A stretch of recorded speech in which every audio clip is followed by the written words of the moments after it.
Story 1. I used to have an incredibly chill, skittish little Siamese cat. Not a fighter. Not a ruffian. She would hide under the bed when anyone but me was in the house. Landlords and repair workers would say, "I thought you said you had a cat." But she was extremely loyal to me and bonded to me. I was living in an attic apartment where the front door opened onto stairs, and then the stairs went straight up into the living room. One night she is standing at the foot of the stairs inside the house, yowling her fool head off. Just howling and yowling and really going to town. I'm half asleep and listening to her and wondering WTF, wishing she would stop. Then I hear it. A hand grabs the doorknob and turns it. Click. Turns it again. Click. Turns it again. Click. Someone is quietly but forcefully trying to jimmy open the door by twisting the doorknob hard in the middle of the night. Boom, I'm awake. My feet are on the floor. I'm like immediately vertical. And my cat races to the top of the stairs, looks me in the eyes and falls silent. She had done her job and gotten my ass up. This is about 2 a.m. and my boyfriend at the time would sometimes come home super late from his overnight job. So the first thing I do is call him and whisper, asking him if he's trying to get in the front door. He says, "What, fucking oh, call the cops now. Turn on all the lights in the house, make noise, get off the phone with me and call the cops. Then call me right back." I do that and the doorknob stops. The cops come and search the area and the block and find no one. It never happened again. After that I also barricaded the door. I'll never forget that what could have been an extremely dangerous, if not potentially brutal situation in the middle of the night was foiled by my gentle little scaredy cat, Pussy Cat, with big saucer eyes, who was terrified of her shadow. But when shit got real, she woke my ass up. I couldn't have asked more of a dog. Cats are badass. Never doubt it. My girl has gone on across the rainbow bridge, as they say. But I'll always treasure her loyalty and intelligence in this. Story 2. A long time ago, when I was a dumbass fuck missionary in Brazil, my companion and I were approached by a seemingly homeless man who greeted us in almost perfect English. Turns out he was an American who had been living in Brazil for about 30 years. His name was Bickford. He had to have been in his late 50s to 60s. It was hard to tell because of his big beard and very unkempt appearance. He feigns interest in what we were peddling and asks for a copy of the Book of Mormon, but is clearly more excited to be speaking English with two Americans. We meet up with him a few times to discuss religion, but he would always meet us at the side of the road or some other public but still secluded place. We had to give weekly reports to the ecclesiastical leader for the local unit about who we were meeting and teaching. After meeting Bickford a few times, we bring him up in our weekly meeting. The bishop and his other leaders instantly know who we are taking about and caution us to stay away from this guy. Apparently he's a bit unstable, and once or twice a year will start bothering the missionaries. My companion and I can't believe that the bishop is referring to the same person, and we continue meeting with him. I don't know how to adequately describe the creepiness of this guy. Between his disheveled appearance, flat out lying to us, and other small signs, he had a certain sinister vibe. But with nothing concrete to put our finger on, we continued to speak to him. Occasionally he would run into us right outside of the house we lived in. One night, after talking about his house in the jungle and how nice and wonderful it was out there, he agrees to have us meet him at the side of the road in front of his house, so he can guide us down the path to his house. The time arrives and we are waiting patiently by the side of the road, but Bickford is very late. Just as we are about to leave, he arrives and takes us down the path into the jungle. At this time, it's very dark and we are walking through waist-high foliage. This area had roads and cities, but was right next to a large reservoir, and if you left the main roads, could become very isolated and overgrown very quickly. As we walked down this path for what seemed like forever, I kept walking into spiderwebs with my face and almost losing my shit. I hate spiders, and the ones in Brazil were the stuff of nightmares. Luckily, I carried a small LED flashlight, but it seemed woefully underpowered out there in the jungle. When we finally arrived at his house, my companion and I played it cool, but we couldn't believe what we were seeing. He had led us to a small clearing, where there was a wooden cabin that had half collapsed on itself. He said welcome home and led us inside. There was no electricity, no running water, no utilities whatsoever. We walked in the front door frame, no door, and saw that all furniture in the house had been destroyed. Literally, someone had concentrated a large amount of effort and time to achieve this level of destruction. Chairs were unrecognizable, and there was trash everywhere. He begins showing us the main room inside the front door. That's when I noticed them. Notes. In chalk. On every square inch of the wooden walls, up the walls, on the ceiling, in a tiny frenzied scrawl. When I trained my light on the notes and started to read them, shit got real. Most of the notes were variations on Jesus will forgive me, but I have to stop, I did it again. These with a month and date written next to them, and the piece de resistance. The names of several children with their ages and graphic sexual detail about them. We tried so hard to not mention the notes. We tried so hard to ask him small talk questions about the rotting food on the stove, or the 100 or so rats he kept in his basement. Anything but mentioning the notes. I can't speak for my companion, but I was freaking the fuck out. From glances at each other, I could see that he was at DEF CON 1 as well, and we decided to get the hell out of there.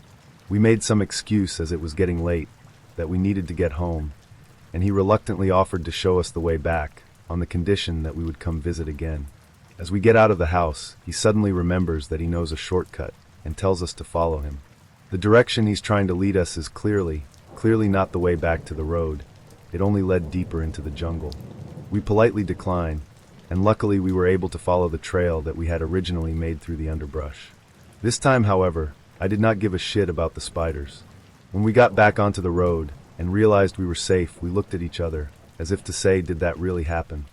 Once we started talking about what we just saw, I was so terrified that I physically could not speak. Nothing like that had ever happened to me, nor since. I absolutely could not make a sound. I was so scared. My companion called our leaders, who called their leaders, and we ended up moving about a week later, but not before making an entry in our area book, the book that stays in the area, listing who had been talked to and who to contact in the area, warning all other missionaries to stay away from this guy. I realize the entire ordeal sounds completely cliché. Everything about Bickford did. That's why after our second conversation with him, I started recording every time we would meet with my digital camera. I would set it on audio record mode and stick it in my pocket. Story 3. I had freshly turned 18 and was working a closing shift at a small cafe in a grocery store. One of my regular customers comes in, Tom. Tom was a hugger. He'd come in and call out, "Where's my girls?" And we'd all have to awkwardly hug this 80-year-old man while he whispered, "God bless you," in your ear. I hated Tom. He always held on a little too long and whispered a little too close. On this shift, I was closing alone, and Tom came in at about 4 p.m.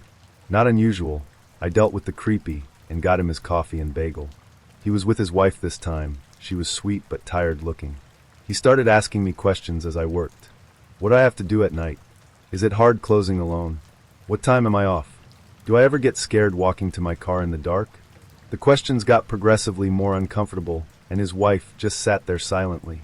I answered as friendly as I could, despite the hair on the back of my neck standing up. I would catch him staring at me often. It was okay though. I was off work at 7, so it wasn't a big deal. Until he didn't leave.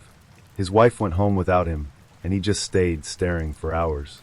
I asked if there was anything else he needed. He said, "No, I'm just waiting for you to get off of work." He wanted to walk me to my car, he said, because young girls shouldn't be in a dark parking lot alone.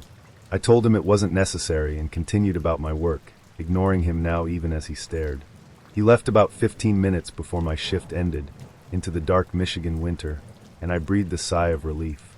I didn't think twice when I punched out and headed to my car. I grabbed my snow brush and began clearing my car, enjoying the quiet that's unique to a snowy night.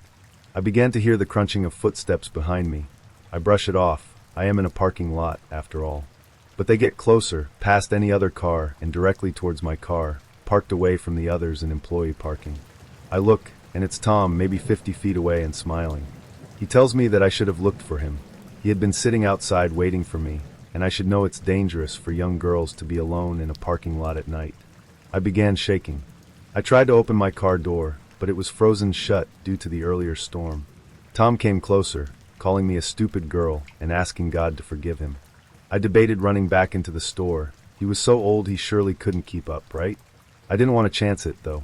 He could have been younger, as I'm a terrible judge of age, and I'm not exactly fast myself considering my weight. So I stand my ground. I fumble in my purse for my pepper spray, thankfully attached to my keys. I tell him to stay back, I have pepper spray, and to go home to his wife.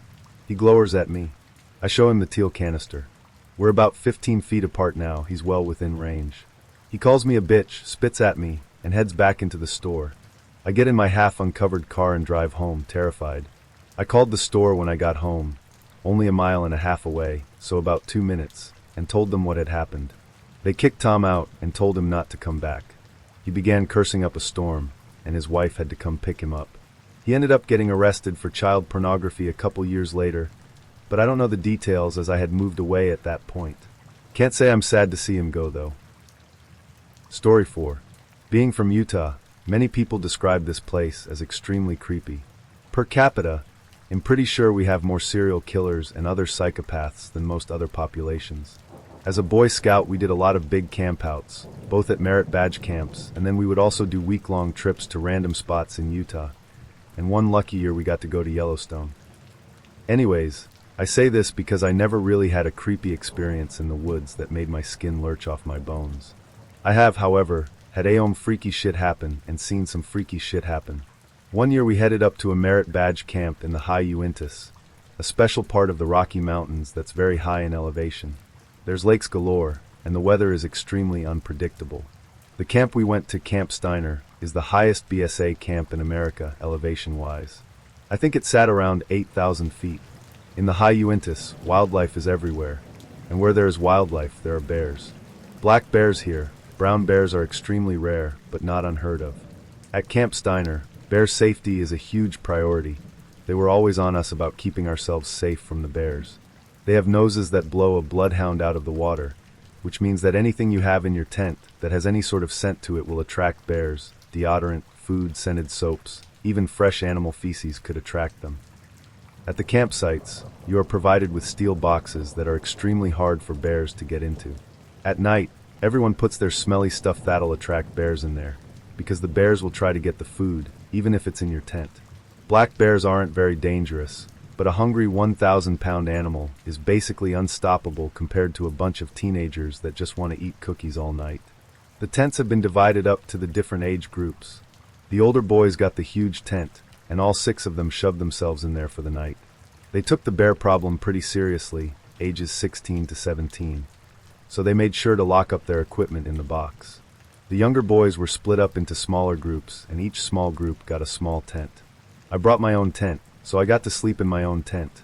One of the group of younger boys camped close to my tent, down a cliff face and sitting on the second tier of a multi-tiered section of cliffs and flat sections.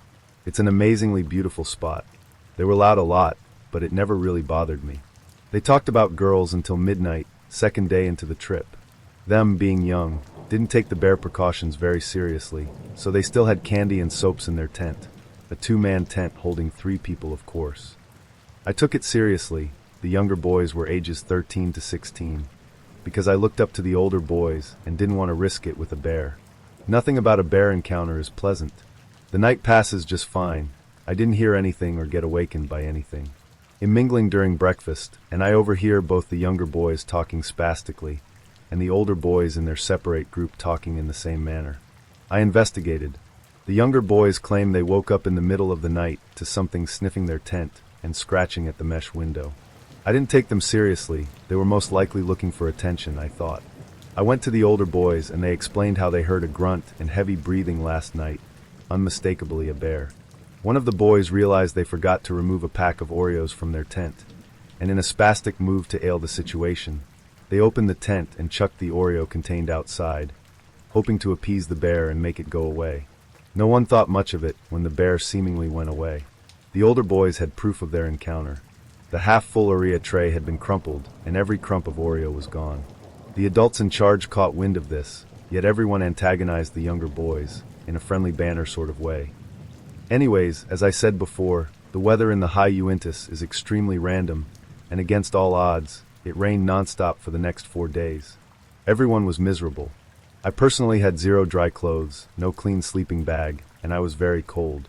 One of the boys, who also brought his own tent, set it up at the base of what he thought was a trail. He only found out it was a river after his entire tent was flooded with a stream of water. A small stream, but it did carry a lot of his belongings out of his weird one-man tent. We decide to pack up early as the rain starts bringing in lightning storms. From the cliffs, you could look out the forest around and watch lightning striking trees throughout the forest, followed by plumes of steam and smoke that would last for a few minutes, then put themselves out. During our time there, I witnessed over 100 lightning strikes. Anyways, we start to help the younger kids that camp near me pack their tent up. One of the leaders gets very mad because he noticed they tore a hole in the mesh window. Then, upon further investigation, they found the hole was 3 separate slashes through the mesh, just like a bear's paw. This fully legitimized the boys' claims that a bear scratched their tent, along with a few other scratch marks. I've had a lot of very close encounters with powerful animals, but I never want to be that close to a bear ever again. I've been within a few meters of bull moose, herds of female moose, herds of buffalo, snakes, bobcats, cougars, badgers, rams, Rocky Mountain sheepgoats, or whatever you call them, and marmots. None of them scare me like a bear. Thinking back, I've also seen many weird things in the sky, and Eve met some particularly unpleasant people. But nothing bad ever happened, and those stories didn't take place during the night. Story 5. Saw on cameras a homeless man fall about 50 feet landing on his feet, shattering his ankles and wrists. Survives and is taken to the hospital. Fun coincidence at the end. I worked overnight security at a convention center for a few years. One night at like 2 a.m. I was on cameras chit-chatting with another officer who was manned at what we called base. I had 2 other guys and my supervisor out on patrol. I saw a homeless dude go up our outdoor elevator to a public terrace and was keeping an eye on him. No big deal. He goes to a corner just out of reach of our cameras, a corner known to us for people to usually catch a quick nap in. I call on the radio to our nearest patrol officer, whom was also patrolling with my supervisor, that this guy was hanging out here doing whatever. They casually start walking towards the area. Upon their arrival to the scene, next thing I know, on another camera directly below this terrace corner, like 50 feet below, also right outside our office, I see a body drop straight down and land on their legs, collapsing to the ground. I quickly stand up from my chair and am panicking, holy shit, holy shit, holy shit. I grab the first aid kit and run out of the office to go outside. My other officer on base jumps on the phone and calls 911. My supervisor says, "Base, call 911. We're already on it." I'm the first one there, and this homeless man was writhing in pain, shattered bones protruding from his ankles, bleeding from the mouth, trying to mumble what happened. He manages to roll over, and I see his hands are also fucked up, more bones protruding from his wrists. I don't dare touch him, and I doubted my first aid kit would have helped at all. My supervisor and other officer come running down the stairs to the scene. Apparently, when they arrived to the original scene on the terrace in my camera's blind spot, the guy was sitting on the ledge with the 50-foot drop directly below him. My supervisor yells, "Hey, get down from there." And the homeless dude just lifts himself up and drops, not a word spoken. First responders arrive and take him to the hospital. I of course had to write the report and review the video of the incident.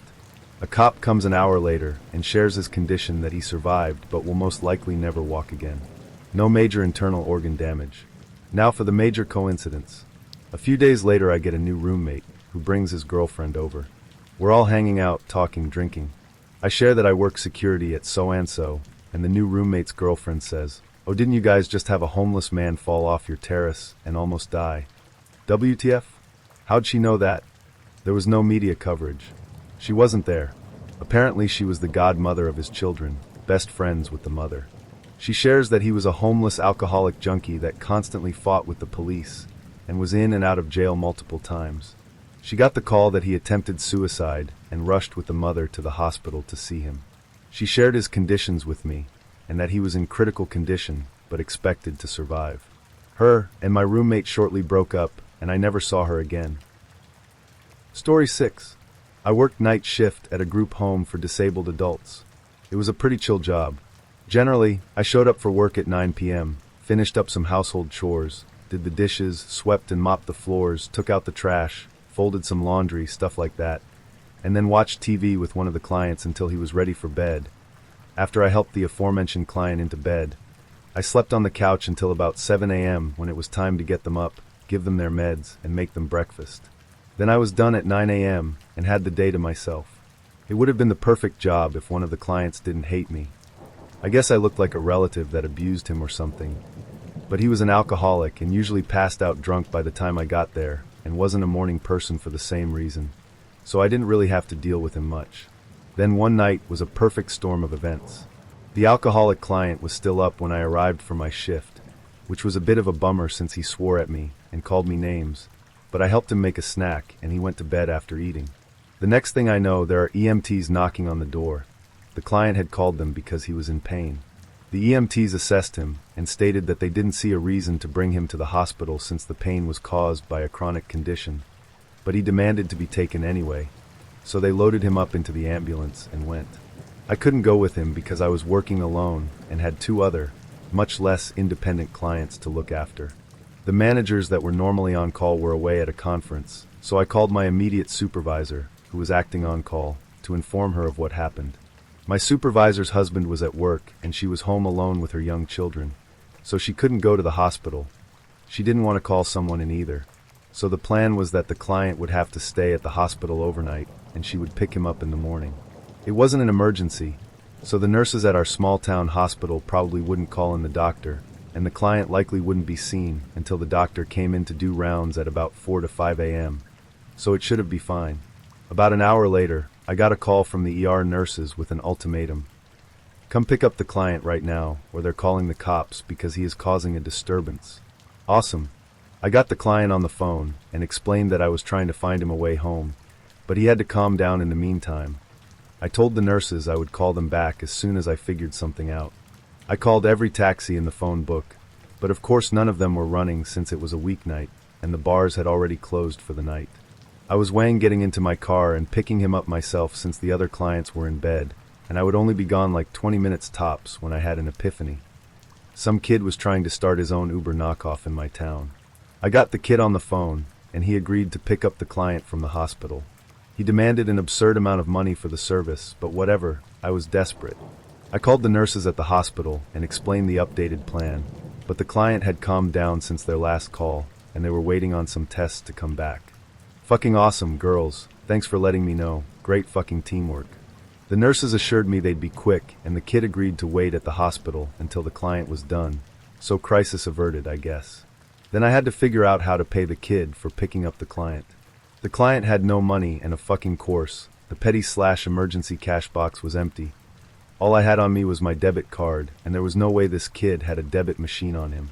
So I did the best thing I could think of. I borrowed the money from another client, and when my replacement came in the next morning, I went straight to the bank, withdrew the same amount of money I had borrowed, and paid back the other client immediately. Was it against the rules? Yup. But what other choice did I have besides letting a client get dragged off to the drunk tank on my watch? Shift from hell over, right? Nope. A month later, I got called into a manager's office and written up for borrowing money from the other client. Honestly, I was probably fine with the write-up since I did break the rules, but what really pissed me off was the insinuation that I stole from the client I borrowed the money from, and that the company was doing me a big favor by not firing me. The company, the managers, my supervisor, no one would accept any responsibility for the situation they put me in. They just said I handled the situation wrong, and when I asked how I should have handled it, they said not like that, so I gave my notice. Fuck 'em all. Story 7. I was driving Uber in 2018. It was the night of 4th of July in Atlanta, Georgia. So basically nothing but a bunch of drunk party people. Not too much that I couldn't handle that. But then I get this one ride that takes me about an hour's drive outside the perimeter of Atlanta. Usually I'd turn the app off after I finish long rides that take me outside the perimeter, and turn it on when I get back in the city. But it was the 4th of July, so I was like, fuck it, why not? I get a ride from this apartment complex. At first I was having a hard time finding where the rider was, so I called him. A woman picks up, but I hear other drunk people taking in the background. She tells me where they are, and I find it no problem. It's two people, who I can only assume were either a couple or family. The man gets in first and is really quiet. The woman gets in second, and me and her have light conversation over some jazz music. Their trip was about 45 minutes in the opposition direction of the city, so in my mind I was like, perfect, I'm about to be in the boonies. There's silence in the car for about 5 minutes, then the man starts whispering to the woman. I pay them no mind because I'm jamming out to my jazz music. Then I hear the woman audibly whisper no, but in a yelling tone a few times. That's when my attention was caught. Then the man says to me, I don't like this music, can you play something else? This should have been an immediate red flag because who TF doesn't like jazz, but I go, my bad. What would you like to hear? This fat, drunk, middle-aged white man looks at me through the rearview mirror and says, why don't you play some rap?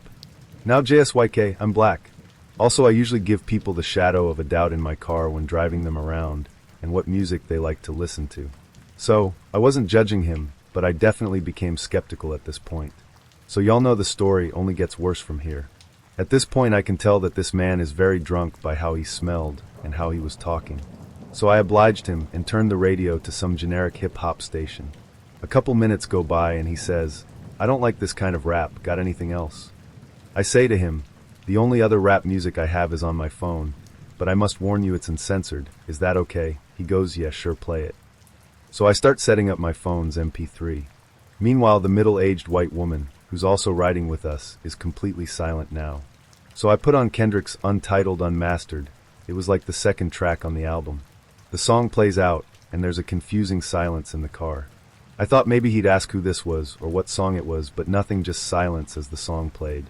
Near the end of the song, the lyrics go something like, "Young Anga act a ass, young Anga act a fool, young Anga get yo cash, young Anga do what it do," and simultaneously the couple begins to argue about something, but I couldn't hear because of the volume of the music. Before the song ends, this white man puts his hand on my shoulder while I'm driving and says something mostly incomprehensible because of his thick accent and how bad he was slurring his words. Speaking of slurs, in that incomprehensible sentence I made out that he was calling me a Inger because I listened to Inger music. I immediately stopped the car and put my left hand on a hidden machete under the seat, since we're not allowed to carry guns. I told him what he says was disrespectful and that I could kick them out here in the middle of nowhere, but I needed the money, so I was hoping they wouldn't call my bluff. All I asked for was an apology. He acted nonchalant about the event, so he called my bluff. The woman was silent. I was annoyed mainly because there's only 15 minutes left in the trip, and because I know I needed the money, so I continued driving. The car is completely silent for about 10 minutes. Then, when we were about 8 minutes away from their destination, the man begins to direct my every turn even though the GPS is telling me where to go before he does. Some of it he gets wrong. The woman is still silent. We're about less than a minute away from their destination, which is a suburb west of Atlanta. I come to this stop sign, and in front of me are old railroad tracks, and beyond that is darkness, but in the darkness I make out a large tree. The GPS says make a left. The man says, "Nah, continue straight." In that instance the woman, who was silent for most of the ride, exclaims, "And oh, no, don't go that way, don't listen to him." To which the man responds, I was just kidding." I have no doubt in my mind that woman knew what would happen if I had listened to him and continued straight. All of a sudden I remembered all the horror stories about lynchings from my mom's childhood, and my fight or flight mode was engaged. We arrive at their house, this suburban McMansion mess of a house. She gets out of the car and directs the man, "Come on." She gets out and starts walking to their house. In this moment my heart is about to explode out of my chest from the adrenaline. My left hand is firmly grasping my hidden machete, and the man stumbles out the car. Before he's completely out, he leans and holds out his fist and says, "We cool, trying to fist bump me." I remain silent, ready for whatever BS he might try. Ready to defend myself if need be. I reply with a firm no. He finally gets out the car, slams the door. I end the trip and bolt out if they're in my mom's Jeep Patriot. She was letting me borrow her car to save up for my own. I turned the app off because I decided that that was enough trips for the night. When I got home I saw that the profile was under the woman's name. I gave her 5 stars for basically being the mediator when I needed it the most. But that man deserves fucking minus 1,419 stars. And should be banned from all ride-sharing apps. Story 8. I once worked night maintenance at a Cracker Barrel. Pretty much they locked me and another co-worker inside for the night, and our schedule consisted of the general janitorial duties. One night I had to work solo. Co-worker came down with the flu, and although I was frustrated at the thought of taking care of all of the responsibilities by myself, this was my first official job as an independent adult. I was 19 at the time, and I wanted to make a good impression, so I told my manager I will do my best, and he was very understanding. So I went on to do the work. First thing I always start on is the bathrooms and the storefront. Now before I continue, I would like to clarify that the Cracker Barrel was part of a big shopping district that consisted of various restaurants and overpriced clothing stores. But the Cracker Barrel was isolated from the other locations up on its own hill, surrounded by nothing but forestry and darkness. It had windows on all the walls in the dining hall, and you could see out, but the most I saw was the occasional deer or raccoon, until this night. So once I was done with the storefront, I went back to the janitor station to replace the cleaning products. Once I was done, I pushed the mop bucket out of the kitchen and into the dining hall when I saw a man standing out in the parking lot. It was hard to get any good details off of him since it was dark, but he was staring dead at me. I was a little nervous, but we had cameras all over the place and the security system was engaged, so I didn't feel completely vulnerable. I looked at him and yelled, "We are closed," but he didn't budge. I continued to move my mop bucket in place and start flipping the chairs onto the tables, giving them a dusting. I looked back up towards the parking lot, and he was gone. Now I did sigh in relief, but it also made me nervous as I didn't know if he was still watching me. But I continued my work. After I finally got done mopping the dining hall, I went back to the station to change the cleaning supplies again and clean the employee lounge and bathrooms. After this, I decided to have my lunch. Now usually I just have my lunch in the dining hall since the floors are dried up, but as you can imagine I wasn't comfortable doing this. So I just set up a chair in the dishwashing room and enjoyed my meal. After I was done eating, I decided to read a book, since this was right before I had a smartphone and was stuck with one of those Obama phones. Once it was time to get back to work, I headed back to the station to get my supplies when I started to hear some rattling noise from outside. I walked into the dining hall and towards the windows, being cautious, trying to see what was going on. I saw that the chain we used to keep the porch chairs in place was rattling, but there was no heavy wind going on that night, so I leaned forward, peeking around to see what it was. Unfortunately, I was unable to see anything. I chalked it off as a raccoon trying to find either food or shelter, and decided at this time to put the chairs back down. About halfway through the dining hall, I placed the chairs down, and when I straightened back up, the man was standing right outside on the other side of the window. It was obvious from first sight that he was a homeless man or a hermit from the woods. He was slightly taller than me but skinny as a skeleton, with matted up long gray hair and a bushy beard that had an assortment of stains and dirt. His eyes were sunken in and had scars all across his face. His clothes was covered in dirt and guck, looking old and deteriorating. Once I looked him in the eyes, he smiled a crooked smile with dead, rotting teeth. He looked me up and down as if he was sizing me up. Now I'm a good-sized guy, no bodybuilder, but a solid frame, but it was as if he was looking for something specific on me. I finally yelled at him to get the fuck going, or I was going to call the cops. Once I said this, he just smiled more and had a chuckle and slowly moved his eyes towards the doors. I quickly pulled my phone out and dialed the local police as he rushed towards the doors, shaking and kicking them violently. I quickly ran to the kitchen, grabbed a knife and locked myself into the employee lounge. I explained to the police what was going on when I suddenly heard the alarms going off, which means he